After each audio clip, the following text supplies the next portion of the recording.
Bonjour tout le monde, bienvenue sur ma chaîne. Alors aujourd'hui, je vous propose de parler des choses très intéressantes. Les choses que les gens n'en parlent jamais, soit quasiment jamais. Des choses qui restent dans le couloir et ne rentrent jamais dans la salle de réunion. Surtout celui qui est sujet de notre vidéo d'aujourd'hui, la rétrospective. Alors, je vous propose de parler de verso de la rétrospective, soit de la réalité. Et donc, vous savez, plus je travaille avec les gens, plus je travaille en tant que Scrum Master, plus d'expérience je gagne et plus de choses j'observe en réalité. Et pas surtout ce qui est écrit dans le guide du Scrum et ce qui est conseillé à faire, soit qui est bien recommandé. Et alors, la réalité, de quoi on ne parle pas mais tout le monde pense. Qu'est-ce qui crée un vrai réel effet sur la rétrospective? Alors on commence. Donc, je veux vous parler de 5 mythes de la rétrospective qui ne sont pas vrais au final et ce qu'il faut savoir quand même malgré tout. Après, le 6e point, je vais vous parler comment au final je pense que le Scrum Master peut se comporter, agir dans les situations comme ça. Et là, c'est une situation réelle parce que ça existe de partout. Mais encore une fois, comme je disais, personne n'en parle. Et après, comme le point numéro 7, j'aimerais bien toucher un peu le feedback et comment le faire. Est-ce qu'il faut le faire pendant la rétrospective ou en dehors de la rétro? Et alors, on commence. 5 mythes. Pour moi, c'est 5 points sur lesquels on pense que la rétrospective, ça doit être comme c'est écrit dans User Guide, soit comme c'est conseillé, mais en réalité, comment les gens pensent de tout ce truc, comment les gens se comportent. Alors, première chose, qu'est-ce que c'est? C'est le comportement vers la rétrospective globalement en tant qu'une réunion. Alors, qu'est-ce que les gens pensent de tout ça? Et vous savez quoi? Les gens pensent que très souvent, rétrospective, c'est quelque chose que je déteste. J'ai aucune envie d'y aller. Pourquoi? Pour X raisons. Mauvaise expérience, j'aime pas les réunions de ce genre-là. Il y a d'autres choses personnelles, je n'aime pas parler, etc. Ça, toujours personnel, toujours individuel. Mais très souvent, les gens, premier réflexe, quand ils entendent rétrospective, disent « Je n'aime pas tout ce truc-là, j'ai aucune envie d'y aller, mais je suis obligée de participer à ce genre de meeting. » Autre chose, les gens pensent « Ça me saoule de réfléchir. » Si je suis là, pendant la rétrospective, j'ai aucune envie de réfléchir. Ça m'embête, si je peux dire comme ça assez correctement. Autre chose, les gens pensent que c'est un perte du temps. Et voilà, c'est tout, ça explique tout.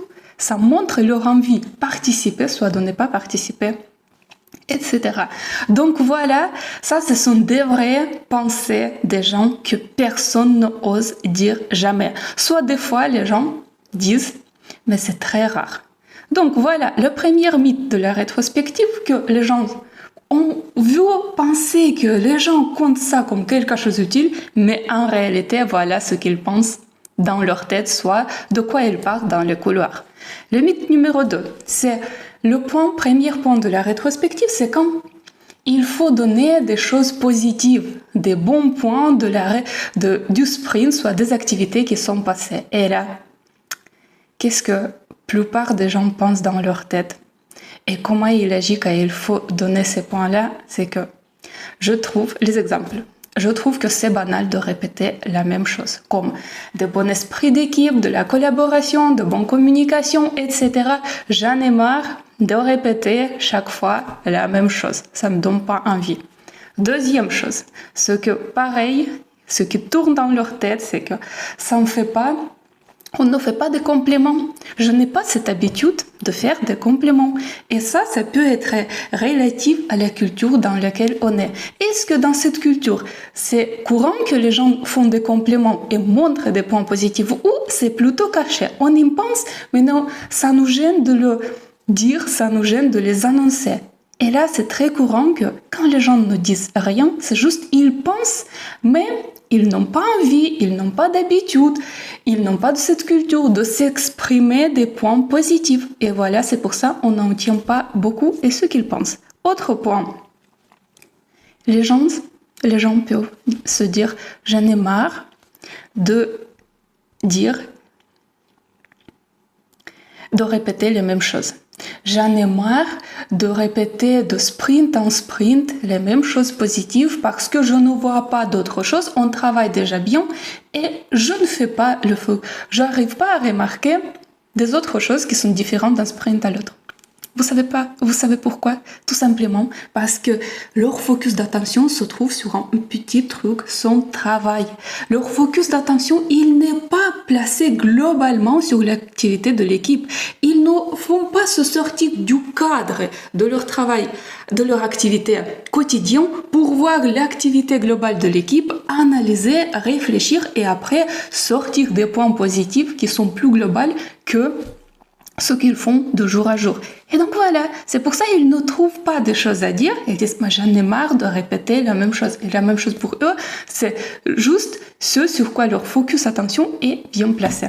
Et donc voilà de quoi on pense, de quoi plein de gens pensent pendant ce moment quand il faut lister des points positifs de sprint passé. Maintenant, le mythe numéro 3, les points négatifs.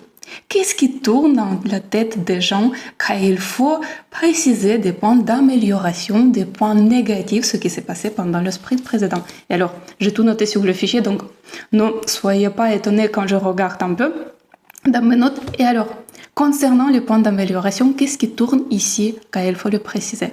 Et alors, le premier, je ne vois pas de problème, tout va bien. C'est ce que les gens pensent. Oui, pour eux, il n'y a pas de problème. Qu'est-ce que je dois vous dire ici pour les points d'amélioration? D'autres choses. Personne ne veut se remettre en question. Personne ne veut se remettre en cause pour après lister les points négatifs pour s'améliorer après.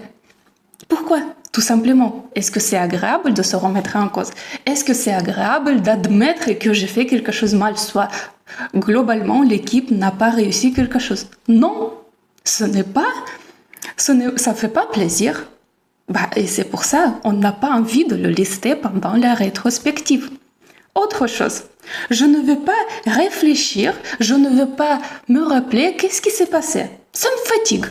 J'ai aucune envie de réfléchir sur les choses passées. Donc voilà, je ne trouve pas aucun point négatif pour lister aujourd'hui pendant la rétrospective. Autre point, les gens ne se souviennent pas, ce que je disais déjà, les gens ne sortent pas du cadre de leur travail quotidien pour voir plus globalement ce qui se passe dans l'équipe. Et donc, ils ne voient aucun problème au final. Même s'il y a des soucis, même s'il y a des choses qui sont mal passées avec leurs collègues, ils restent toujours dans le cadre de son travail quotidien. Encore, ce n'est pas la fin concernant le point d'amélioration, pourquoi les gens ne le listent pas, soit pourquoi ils se comportent négativement concernant ce point, c'est parce que ça me gêne aussi de pointer les points sur quelqu'un, même si je remarquais des choses. Pourquoi? Ça va casser l'ambiance. Mon collègue peut vexer après. J'ai aucune envie de dire qu'il a travaillé mal. Ok, ça va se passer comme ça et après ça va s'améliorer peut-être. Voilà ce que les gens pensent. Et après, l'autre chose que je trouve aussi très récurrent, c'est que les gens ne sont pas orientés vers l'amélioration. Et donc, comme le résultat, ils vont pas chercher des points à améliorer, des points à corriger, parce que tout simplement ce n'est pas leur objectif. Ça se passe, ça se fait le travail, mais alors ça va continuer à se passer comme ça. Voilà ce que le monde pense très souvent pour les choses à améliorer pendant la rétrospective. Alors, le mythe numéro 4 maintenant, ce sont les actions. Qu'est-ce que les gens pensent quand il faut lister, quand il faut préparer des actions pour le prochain sprint pour améliorer notre chose? Et vous savez pourquoi ils n'ont pas envie de lister les actions? Parce que tout simplement, ils n'ont pas envie de se charger d'un autre travail qui n'est pas directement leur travail quotidien. Pourquoi je dois me charger de ce truc-là? J'ai déjà des choses à faire. En plus, je ne veux pas me fatiguer, soit ils pensent, je ne veux pas me fatiguer pour préparer des choses à faire, pour chercher quelque chose que je veux améliorer, soit d'autres personnes veulent améliorer. Pourquoi je dois me fatiguer pour réfléchir sur toutes ces choses-là? Et voilà, ça c'est la réalité. C'est réellement comment les gens pensent. Soit, pareil, encore une fois la même chose, je peux dire, ça me saoule de réfléchir. J'ai aucune envie de réfléchir, je suis déjà fatiguée. Pourquoi je dois réfléchir encore une fois sur les choses qui ne concernent pas directement de mon travail? Et voilà, ça c'est la réalité d'une rétrospective réelle, de ne pas ce qui est écrit dans User Guide, mais réellement ce qui se passe pendant ce meeting, dans cette équipe. Et après, le mythe numéro 5, c'est rétrospective, globalement, au final, la nécessité.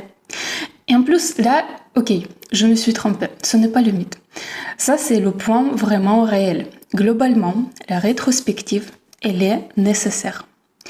Et là, maintenant, je vais vous donner mon point de vue suite à toutes les observations, suite à mon expérience et la pratique que je fais, pourquoi finalement c'est utile.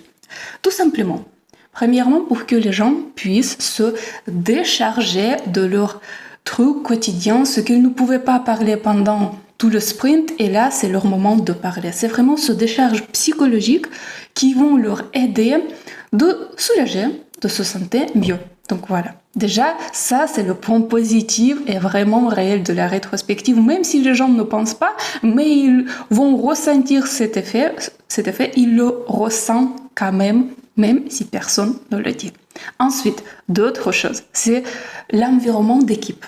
Quand même, malgré tout, pendant la rétrospective, on est en train de builder cet environnement de l'équipe qui va leur permettre de se connaître mieux, d'être soudés, de créer l'environnement de la sécurité, d'être bien à l'aise avec leurs collègues, de les connaître mieux. Désolée pour la répétition. Et au final, ça nous permet de se rapprocher envers un et de se sentir mieux en tant qu'une équipe. L'autre point positif, ce sont les actions quand même. Malgré tout, après la rétrospective, il y a des actions d'amélioration qui sortent. On termine jamais la rétrospective sans les actions à faire et donc au final, on fait quelque chose et ça bouge vers l'amélioration, même si ça bouge petit à petit. Autre chose, très très important pour le Scrum Master. Pendant la rétrospective, le Scrum Master, il peut connaître mieux les gens avec qui il est dans cette équipe. Il peut connaître mieux personnellement, personne par personne, son équipe parce qu'il va découvrir les personnalités des gens pendant ce meeting. D'ailleurs, pendant ce meeting, les gens sont plus naturels que pendant le travail quotidien, quand le Scrum Master, il n'a pas assez beaucoup d'accès vers les personnes pour être avec lui pendant le travail pour le connaître mieux. Voilà, ça reste quand même très très positif. Et maintenant, il y a deux choses que je note qui ne sont pas, que la rétrospective ne permet pas de régler. C'est que pendant la rétrospective, on peut parler de beaucoup de choses, mais concrètement, régler des points fixés d'une personne, par exemple, ça c'est très compliqué parce que l'intention des gens, elle n'est pas focalisée sur une seule chose d'une personne individuelle. Elle est focalisée sur tout. Elle est distribuée leur attention sur toutes les choses qu'on est en train de parler sans arrêt pendant ce meeting. Et au final, c'est pas possible de gérer en détail un point précis. C'est pour ça que la rétrospective ne peut pas nous aider pour gérer des points précis parce que ça va être très compliqué de agréger l'intention de tout le monde, le focaliser sur une seule chose. Deuxième chose, chacun, pendant ce point, il est focalisé que sur son point personnel. Il s'en fout des points des autres. C'est pour ça qu'il ne va pas se forcer pour réfléchir sur les points des autres tant que son propre point n'est pas géré, il n'est pas réglé. Voilà. Je suis désolée pour tous ces points de la réalité, mais là, c'est vraiment le verso de la rétrospective. On n'en parle pas, les gens n'osent pas de parler, mais c'est la réalité et c'est bien de le comprendre pour après pouvoir utiliser et comprendre mieux pourquoi ça se passe comme ça. Maintenant, on va passer vers deux choses. Le point numéro 6. Comment au final, on peut utiliser la rétrospective pour avancer et du coup pour avoir quelque chose d'utile depuis ce meeting. Et vous savez quoi? C'est très utile. Donc déjà, c'est très utile pour le Scrum Master. Et en plus, c'est à Scrum Master d'agir, d'analyser, d'adapter la rétrospective pour cette équipe dédiée. Donc, c'est vraiment le job de Scrum Master pour connaître tous ces points-là, le verso de la rétrospective dont je viens de vous parler, et après de contourner tout ce truc pour pouvoir le mettre en place et pour pouvoir faire agir l'équipe de la façon le plus écologique, de la meilleure, créer des meilleurs comportements pour après récupérer des bénéfices de ce meeting qui est quand même très valorisant et très important, mais sauf si on sait le gérer de la bonne manière. Et la deuxième chose, encore une fois, je vais répéter pour le Scrum Master, c'est que la rétrospective va lui permettre mieux connaître son équipe pour après savoir comment agir et comment construire, aider à construire une équipe performante. Donc, je trouve que la rétrospective, il faut la bien garder, mais il faut quand même connaître la partie qui se trouve derrière la porte et la partie que les gens n'en parlent pas, mais ce qui reste quand même la réalité. Et maintenant, le dernier point, c'est le feedback. Vous savez quoi, j'ai déjà une vidéo sur cette chaîne que vous pouvez regarder dans laquelle j'explique comment il faut faire le feedback. Et vous savez quoi, je suis complètement d'accord avec le contenu que je donne dans cette vidéo. C'est correct de donner le feedback de la manière suivante. Je vais répéter assez rapidement. D'abord, préciser à la personne minimum 3 points positifs, ce que cette personne, elle fait, et après, lister les points qu'il faut améliorer. Mais ces points d'amélioration, en pourcentage avec les points positifs que vous êtes en train de dire à cette personne, doit être plus petit. Ça veut dire que c'est comme vous donnez 3 points positifs et après, une seule point négatif qu'il faut améliorer. Et aussi dans cet ordre. Mais vous savez quoi? D'accord, ça dépend de la situation, ça dépend des personnes. Et j'ai appris avec mon expérience que des fois, ça marche. Mais vous savez quoi? Des fois, ça marche mieux quand on fait un peu à l'inverse. Je vous donne un exemple. À l'inverse, c'est que, première chose, si on a envie de donner le feedback à la personne dans le cadre de la rétrospective, si c'est quelque chose de positif, complètement positif, c'est trop bien de le donner devant tout le monde pour faire la reconnaissance de cette personne. Mais s'il y a le feedback négatif, c'est mieux de le faire tête à tête avec la personne. Pourquoi? Je vous liste les raisons qui sont très importantes. Premièrement, parce que ce sera efficace. La personne, elle met le focus que sur ce point parce que vous êtes en train de parler avec elle. Il n'y a pas d'autres personnes qui peuvent interagir. Il n'y a pas d'autres personnes qui vont gêner la personne en face. Il n'y a pas d'autres informations qui vont arriver de gauche à droite. Donc alors, on est en sécurité, on est face à face et on peut parler tranquillement en faisant le focus d'attention que sur ce point dont on est en train de parler. Deuxième chose, pourquoi c'est bien? Parce que ça fait une approche individuelle. Donc, on est en face de cet individu, on est focalisé sur lui et du coup, on pense que à lui, à son bien et comment ne pas lui faire mal et comment lui aider à grossir dans son expérience, dans toutes les choses qu'on fait, soit améliorer, soit lui donner le feedback, même ça concerne le feedback positif. Ensuite, l'autre chose, ce que j'avais déjà dit, c'est on crée un environnement de sécurité entre nous, un environnement de confiance et ce qui permet d'être plus ouverte, plus efficace dans le discours. Et après, maintenant, c'est comment faire le feedback. Et là, je trouve que tant qu'on est déjà tête à tête avec la personne, quand on l'a déjà proposé ce rendez-vous pour faire le feedback, pour parler de quelque chose, bien évidemment, cette personne, elle suppose déjà qu'on va parler de quelque chose qui n'est pas super bien. Parce que le feedback positif, on peut donner devant tout le monde. Si on propose le rendez-vous tête à tête, bien évidemment, elle va sentir qu'il y a quelque chose qui ne va pas. Donc, si on arrive comme ça dans ce meeting, et après on commence par les points positifs de cette personne, qu'est-ce qu'elle va dire? Mais tu te moques de moi, je sais très bien que tu veux m'engueuler et là tu commences à me mettre le crème sur le pont. Et ça va pas du tout aller. Du coup, pour ce point-là, pour être sincère et pour être quand même correct en face de cette personne, je trouve que tout de suite, il faut partir sur les points qu'il faut améliorer. Donc, j'en parle. Ensuite, j'écoute le feedback de cette personne, qu'est-ce qu'elle en pense de ça. Après, on continue à discuter ensemble et trouver le compromis. Et une fois quand le compromis est trouvé, à ce moment-là, je peux donner le feedback positif.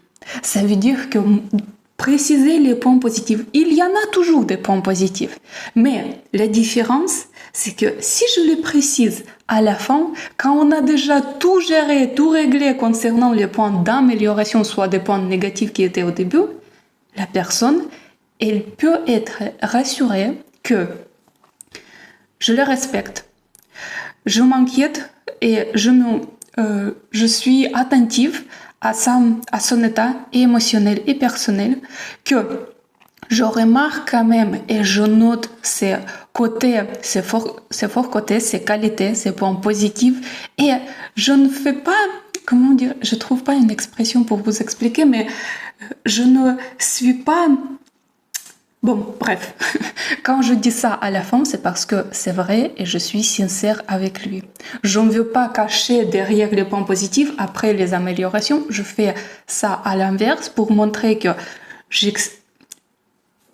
tu as des points positifs, je les respecte, je les remarque et je le valorise vraiment. Voilà, valoriser. Donc, c'est pour ça. Donner le feedback, c'est une chose individuelle. Il faut vraiment s'adapter à la situation, à la personne et chercher et voir de quelle meilleure manière il faut le faire pour ne pas blesser la personne. Donc voilà, vous pouvez voir autre vidéo pour vous regarder première méthode comment donner le feedback à la personne. Et là ici, ça c'est le deuxième. Quand d'abord on exprime le point négatif et après on souligne les points positifs, les qualités de cette personne. Et voilà. Et je trouve que le point feedback, comme ça, pour la personne négative, il faut le faire tête à tête et n'est pas pendant la rétrospective. Et donc voilà ce que j'en pense de la verso de la rétrospective. Donc, merci beaucoup pour votre attention. J'espère que c'est utile. Vous allez écouter ici des choses qui peuvent être curieuses, que vous ne trouverez pas ailleurs, mais vous savez très bien que les gens pensent comme ça, ils parlent de ça dans les couloirs, sauf qu'ils ne le disent jamais face à face, soit pendant ce meeting. Voilà, merci beaucoup pour votre attention et à bientôt. Ciao, ciao.